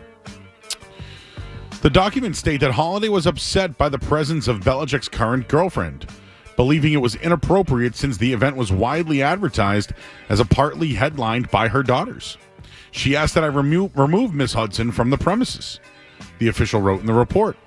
A short time later, according to the documents, Holiday was seen on a security video confronting Hudson with a few of her friends right in the middle of the dance floor, where roughly 200 people were partying. The documents state as the Dreamland official approached the scene, Holiday and her friends backed away as the person questioned Hudson. I asked Miss Hudson if she thought it was a good idea to be there, considering the clear animosity the above individuals felt towards her. She defended herself by saying she's done nothing wrong, and it was her first time attending Christmas Stroll and wanted to attend the big party going on that night, which happened to be featuring the Hess twins. She said she was not looking to cause any problems, but just wanted to go out and have fun with her friend. Miss Massachusetts, USA. After being reminded there were only a few minutes remaining in the party, Hudson agreed to leave.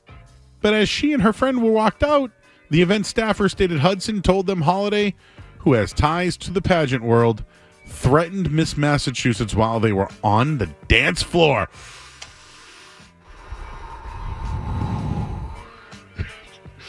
She said Holiday told, her name is Sapini, if she valued her current title, she would think twice about who her friends are.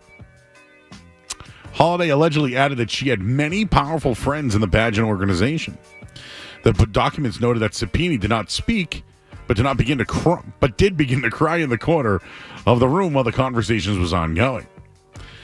You know what? I would want Miss Massachusetts to be a crier. A short time later, the event staffer returned to speak with Holiday, who said, if this didn't involve my girls, I don't think this would have bothered me as much. But because it did, the mama bear in me came out. Dreamland declined to issue a formal comment on the incident, though a spokesperson for the org did tell us, despite the heated nature of the matter, police never got involved and neither did even security. The rep added no one is facing any kind of ban, and all the involved parties will be allowed back at future events. TMZ's reached out to Hudson and Holiday for comment, but multiple attempts were unsuccessful. Holiday, of course, dated Belichick for nearly 2 decades. A short time after they split, Belichick got romantic with Hudson, whom he met on a plane ride in 2021. I just saw this reported recently. Has this been all day? I didn't know anything more. I mean, you sent me something earlier today. I didn't. The one earlier today that was making the rounds was that she was in a team hotel. The week of games, the night before games was reported, I believe, in 2023.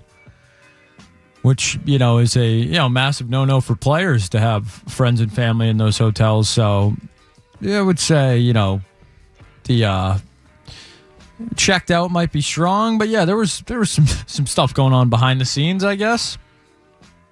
So didn't someone have it like a month ago that they were engaged? And then today, I reached out to Chad Graff, but he couldn't come on.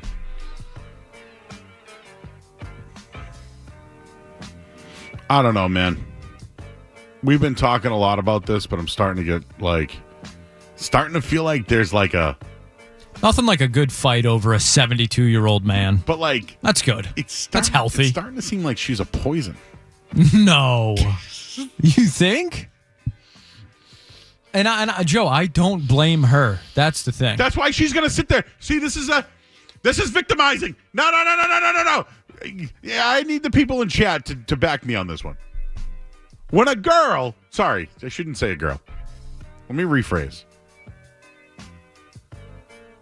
When someone does something different, they flat out say, I've done nothing wrong.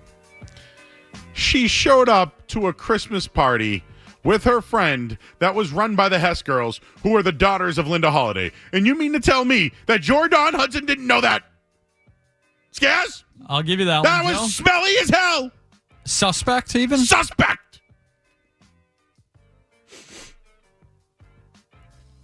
That's a stench. And Joe, just to, I don't want to throw too much fuel on the fire, but the alleged threat in that report you just read was that Linda Holiday has friends in the pageant industry, correct? Yeah. That's what and Jordan Hudson was the runner-up last year? Runner-up. And this year she was second runner-up? Second runner-up to Miss, was it Miss Maine or Miss Maine USA? I don't know. But that would be a worse finish than, the previous years, right? She was the runner-up last year, correct? Second runner-up this year. Are we? I'm just saying, Joe. You provided the evidence. I'm just saying. So you mean to tell me that Jordan has tried to win, but can't win, and it could be suspect and smelly? Joe, if we're gonna say the NBA lottery is rigged, who is to say that there's not some? Yeah, and this is all allegedly, but some shenanigans going on. Again, when people say they've done nothing wrong, the first thing I look at is what they could potentially be doing wrong. Did Linda Holiday do anything wrong? I hope Linda's doing all right. You know what? I was a big Linda fan. You know what, Linda? I would give Linda a hug if I saw her. Yeah. She's welcome on the night show anytime. You know what, Linda? You want to sit right here? More than welcome. We won't even talk about Bill. No. Not interested. I want to know what Mama Bear thinks. I want to know about Nantucket. I want to know how she likes her hot dogs. Tell me about the Hess sisters. Are they any involvement with the Hess trucks? The Hess truck's back and it's better than ever. But yeah, if Linda wants to hang out, we can talk Halloween costumes, right? She's great at Halloween costumes. Linda, you're welcome. Seriously. There's 1, 2, 3, 4 seats, 5 people want to talk wieners. There's a big birthday today, guys. I'm going to save my musings for tomorrow that I was originally going to have. Happy birthday to Cher. 79. Dude, she is a beautiful 79-year-old woman. I love Cher. If I can turn back time. Timothy Oliphant, 57 years old today. Big Timothy Oliphant guy. Very good actor. Busta Rhymes. Woo-ha! I can't say the words. Matt Zucri. No clue. Rachel Platten, 44. If I could reach the stars. Bronton Pinchot, who played Belky Baltakamis from Meepos and also played the role in Beverly Hills Cop, is 66. Joe, forgive me if you said this one. Joe Cocker? Nope, did not. Wow. Cry Me a River? The guy who started Hewlett Packard. William Hewlett. Tony Stewart, he's a race car driver. William Fargo, the founder of Wells Fargo. These guys have a lot of money. Anything else, guys, tonight? Joe, we did lose someone earlier today. I can't even believe it. Sadly, George Wendt is no longer with us. And Joe, although it is not a birthday, I saw this earlier today. Did you know that the last episode of Cheers was on May 20th, 1993? No. Today. The same day. 32 years ago? You know what I remember about the last episode? Ted Danson was in the bar. Well, actually, the last person in the bar was Norm. He always said, hey, you always... Some line about you always come back to those you love. And he didn't understand. And he goes, you'll figure it out. And he leaves while smoking a cigar. And then the door is closed behind him. And then someone knocks. Norm! Norman! How are you today, Norm? Well, sun's out today. Give me a beer. I'll never forget the episode. Him and the mailman guy, I forget his name. But there were two other people sitting in their seats, and they didn't know what to do. So Norm faked passing out, and everyone ran over to him. He got right up, and they both sat in their seats. And that's how they got the guys out of their seats at the bar. Norm, all he would do is walk in the door, and everybody would react. He'd have a funny punchline, and then drink a beer. That's a great secondary character. We salute you, sir. We salute you.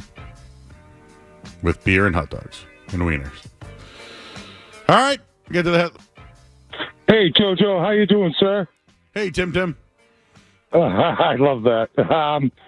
2 in or outs, real quick. You're a betting man, correct? Pets? Pats over 10? I'm under 8.5. Under 8.5. Okay. Yeah. For the hot dogs, though, Howard sweet pepper relish. Out on relish, dude. I can't look if it look. I can't eat. I have this thing. If it doesn't look right, I can't eat it. Have you ever tried Howard sweet pepper relish? No. Can't say that you have to try that. Tim, you're right. I can't knock it until I try it. You have to try that, sir. Norm, and I used to be a FedEx driver in Hingham, and I used to deliver to Bill Belichick's house. Linda Holiday was always there. Isn't she just a little peach? She's awesome, dude. She always treated me great, always gave me a water, treated me fine as wine. And I don't know what Bill Belichick's thinking, but hey, to each their own, I suppose, right? To each your own. But you gotta have to try that Howard sweet pepper relish. You're gonna love it. All right, Tim. You ever meet Rocky Marciano? No, because I'm not that old. I'm 52. I mean, I guess. No. Whenever I meet, I did. However, I did go. I did go to school with Marvin Hagler's kid, though. There we go. I knew something in Brockton would lead to a boxer.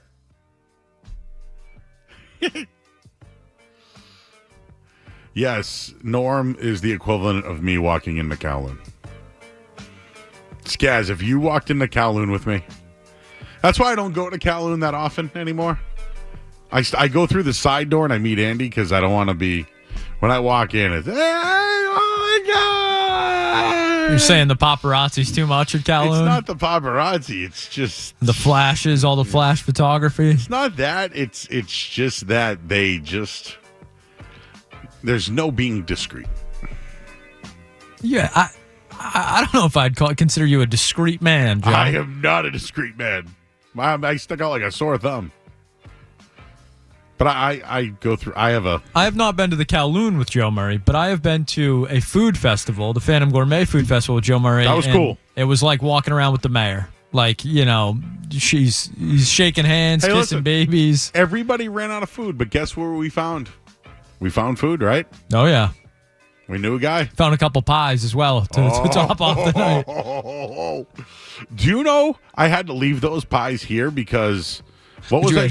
What was that? I had those. What were they? What were they? Tabletop pies. Tabletop pies. They're little guys. Well, the problem is that if it was in my trunk, I would have ate them. So I had to drop them off here, and slowly they didn't go fast.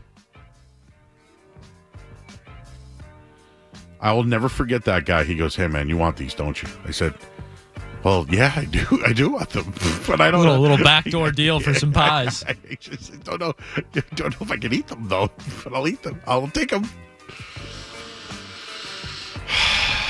Yeah, I make the bad signal at Calhoun. I don't. Murray 98.5 The Sports Hub.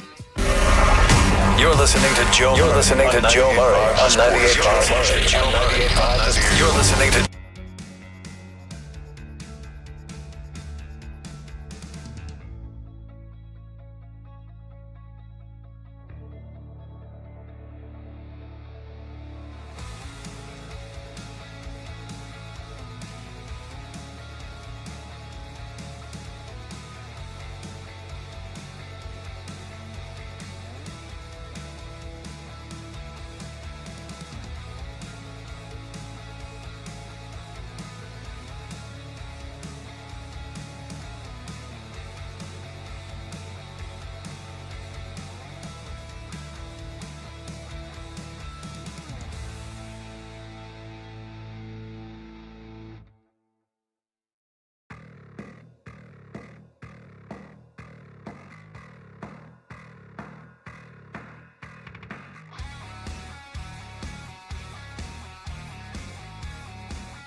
Around here, we call them the Joe Murray Pre-Party. It's Felger and Maz afternoons right now. Joe Murray on the Sports Hub. Say his name and he appears. I believe in Joe Marie. I believe in Joe Marie. From Boston to Calhoun to either shore. I believe in Joe Marie. I believe in Joe Marie.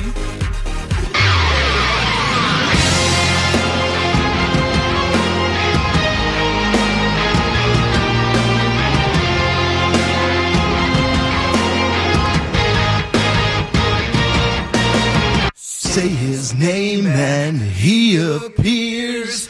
I believe in Joe Marie. I believe in Joe Marie. From Boston to Calhoun to either shore.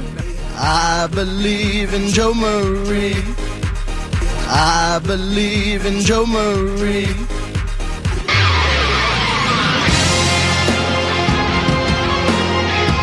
I believe.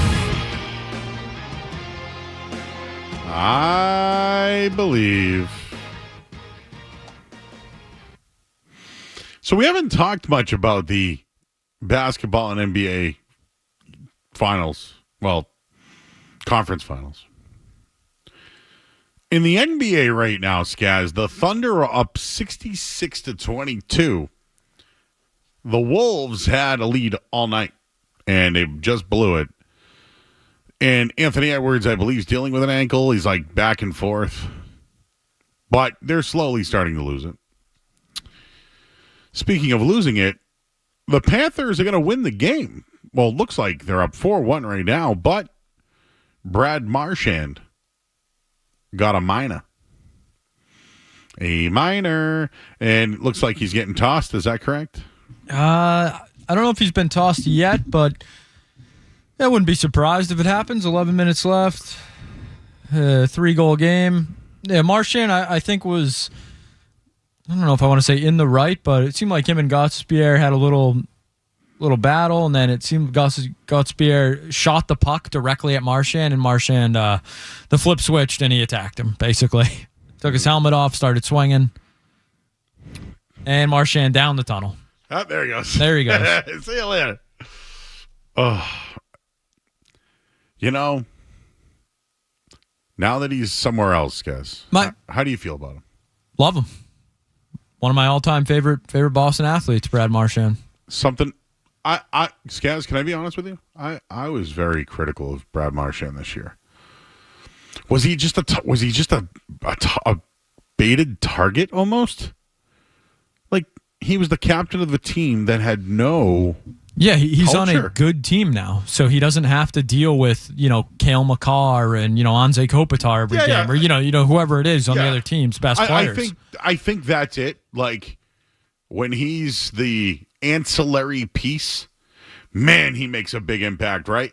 It's like that's what makes him a Hall of Famer, Skez. That's what separates Brad Marchand from other players.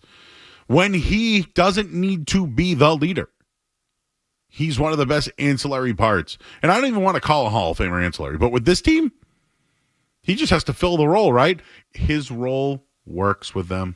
I will say something about my perception of Marchand has changed over these last couple of weeks. I don't think he's coming back here. I think we all kind of maybe felt that way a little bit when he went to Florida and you said, oh, well, he'll be back in the offseason. I think Marchand could stay with Florida. I think he could get paid and go somewhere else. I think he's going to have multiple suitors this offseason. So Ty said he thinks that other guys are going to get $8 million. Honestly, dude, I thought he was I backed on Sweeney for not giving them the $7 million. For the Bruins, it doesn't make sense. A fit. It doesn't make sense. Love Marchand, Bruins, number retired, Hall of Famer, all that. I don't think this team is in a position where that's a guy you should be giving the money to. You need to go younger, up the middle, stuff like that, back end. I almost think it would be – it's never a mistake to bring Brad Marchand onto your hockey team, but for this Bruins team next year, I don't think that's the type of move they should be making. Brad Marchand should have never been a top-line guy for this group. I know he gets paid like that. I know that by default, he was the captain. The dude can't play that way. He can't. And you know what? Something was smelly in that locker room. And I don't know. In a way, I wondered if it was Montgomery, but I don't think so. How's Jeremy Swayman looking for Team USA? So there you go. I think he was the problem. And you know what's funny? Not good. You know how I talked about Sweeney? Remember they were boasting their chest? Yeah, I'll give you a call. If we backtrack, I think they were right about the Swayman thing. Right? Like Still paid him. When they were like, he's got 6 point whatever or 8 million, whatever reasons. Don't care the quote, but paraphrasing. They paid him. You're right, Skaz. And you know what? If this was like, let's cross sports. If this is Brock Purdy, right? They had many, many times to extend Brock Purdy. They didn't. They used his rookie contract to help the team. Last year, they failed, and they moved on from a lot of pieces. But you know what? They catered to their quarterback.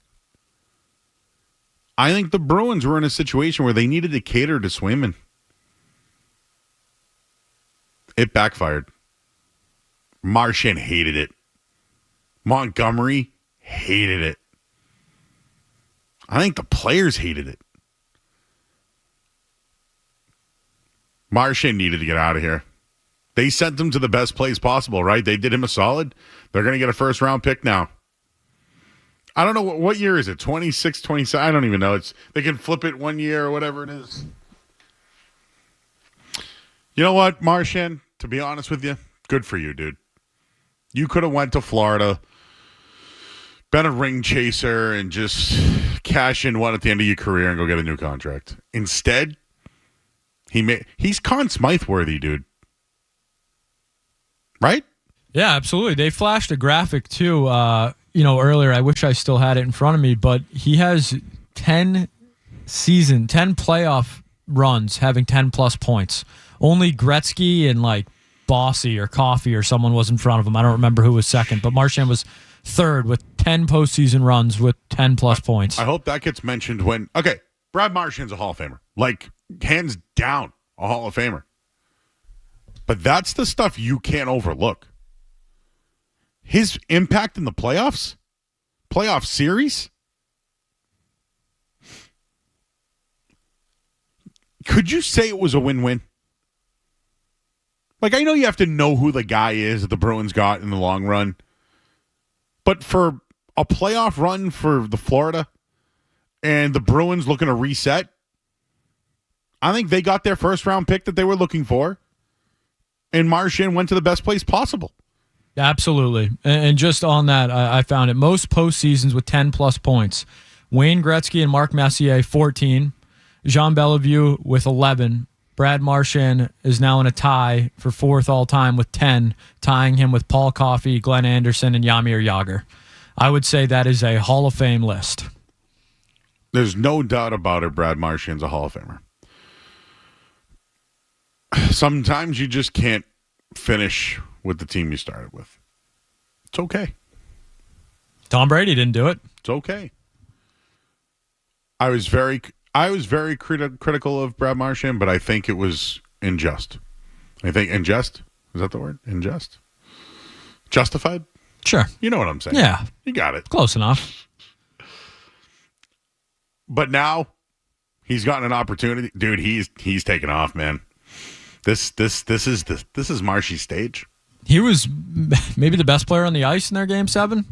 He was that good. Oh, my God. He was so confident against Toronto. You got a belief. Oh, my God. You want to talk about peacocking? Not a big game. You want to talk about peacocking? Oh, his feathers were flying. His nose was growing. The little ball of hate. All right. Should we mention that the Red Sox won tonight as well? Without Alex Cora again? Well, he was there early on. And then he got thrown out because he argued. Should we be giving credit to the Red Sox bullpen or the way that they've been managing the bullpen? That's my question, Skess. Is it the bullpen or is it the way they're managing it? Because I'll give you the rundown tonight. the Red Sox bullpen tonight. Because Walker Buehler, who I said was Adam Ottavino, and I apologize because they had the same number. Walker Buehler got thrown out at 2 1/3. Brendan Bernardino comes in, gets out of a jam that they put them in, by the way. Garrett Whitlock comes in, gives him a full inning. Wilson comes in. Fuego. Weissert, 2/3. Slayton, an inning and 2/3. Chapman closes the door. So how many innings is that out of the bullpen? 1, 2, 3, 4, 5, 6. 6 and 2/3. Last night it was 5 innings. They now have pitched 11 and 2/3 innings of scoreless baseball with 8 strikeouts. Serious question, does that happen with Alex Cora? Serious question. It's more probable not than probable. They have managed this bullpen. Ramon Vasquez, huh? Didn't have him on my bingo card. Didn't even have him on the card. I remember he was a backup was he on a championship team? Can't even remember. He was quality backup though. All right, well, hey, LeBron talked about Jaylen Brown and Jason Tatum. Let's do that on the other side. We'll get the final headline of the night. I'm Joe Murray. Sports Hub headlines presented by Celsius Energy Drinks. I believe in Joe Hendry. Red Sox 2-0 winners tonight. How about that?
Tatum and Brown, this is years and years and years and years. They've punched their 10,000 hours, and but sometimes it seems like sometimes they get a little bored because of how great they are. Right. Not only as those two as individuals, but them as a team. And sometimes it looks like they get bored.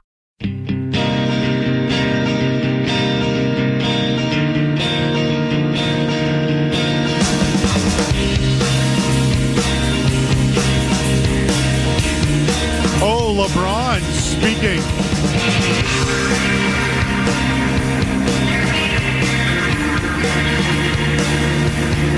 Back here on 98.5 The Sports Up. I don't know, do Celtics fans feel like LeBron called them out? I don't look at it like that. So so again, so-called green teamers here, Skaz. I know you do the podcast, Green Teamers. Is that done now? We might do NBA Finals off season if stuff happens, or like an emergency. Yes, yeah. So not completely done, but maybe a little hiatus. Were the Celtics victims of their own success, Skaz? No. LeBron thinks so. I think LeBron needs something to talk about. How about he talks about his own team? Not as interesting. Not as clickbait. I thought Tatum and Brown weren't interesting. Certainly seem to be from all the attention they get, but I think he brings up a good point. I don't know if bored is the word I would use, but I understand his sentiment. It seems like sometimes they get bored. I don't want to say the process. They are who they are. And when you look at Tatum and Brown, this is years and years and years. They've punched their 10,000 hours. But sometimes it seems like they get a little bored because of how great they are. Not only as those two as individuals, but then as a team sometimes, it looks like they get bored. Is that a shot at the philosophy? Guys, let's be honest about something about Missoula ball. Does Missoula ball benefit Tatum and Brown? No. I agree. So does the team get bored? Because he does mention the team gets bored. They get bored sometimes. Why would they get bored, Skaz? If the criticism of Missoula ball is, and I actually thought, Felger and Maz did a good job. It was actually a caller that said it, and then they picked up on it, but I thought they did a good job with it where the Celtics rely on the three. They talk about when they shoot bad, it has to return to the mean. But they never discuss that when they shoot well, it also has to regress toward that mean. Taking that a step further, I think what you're saying is I do think there is an issue if you want to, talk about how the Celtics are coached, where their style of play and how they're coached benefits guys like Peyton Pritchard and Derek White and Sam Hauser more than it benefits Jason Tatum and Jaylen Brown, the two best players on the team. And I think a coach's job is to maximize the best players on his roster. Maybe you've made the roster, deeper, more depth because you're kind of weaponizing the 3-point, for other guys on the roster who specialize in it. But when it comes to Tatum and Brown as basketball players, they're not snipers. They were never 3-point specialists. They adapted to Missoula ball. And I think if you want to have the conversation that the next iteration of Celtics basketball needs to be catered more to Jaylen Brown and Jason Tatum, I can absolutely agree with that. But I still think Missoula ball can exist within that. So you would say that this postseason they weren't bored, but they rested on their laurels?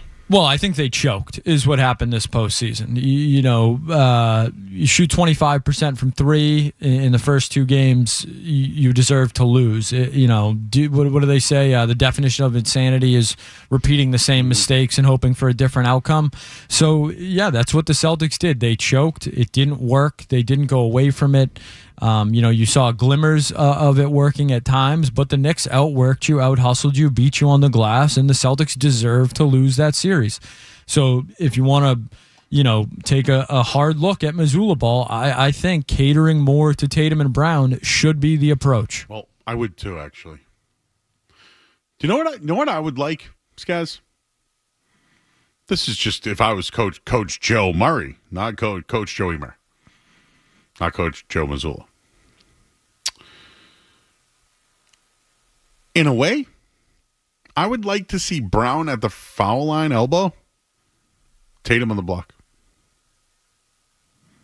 They won't do it. But I think that Jaylen Brown's one of the best paint shooters. I'm talking near the free throw line, elbow. He is elite. I think Jason Tatum could get the ball in the post on a clear out. Yeah, he could put his back to the basket, but I think he's going to square up and try to dribble past the guy anyways.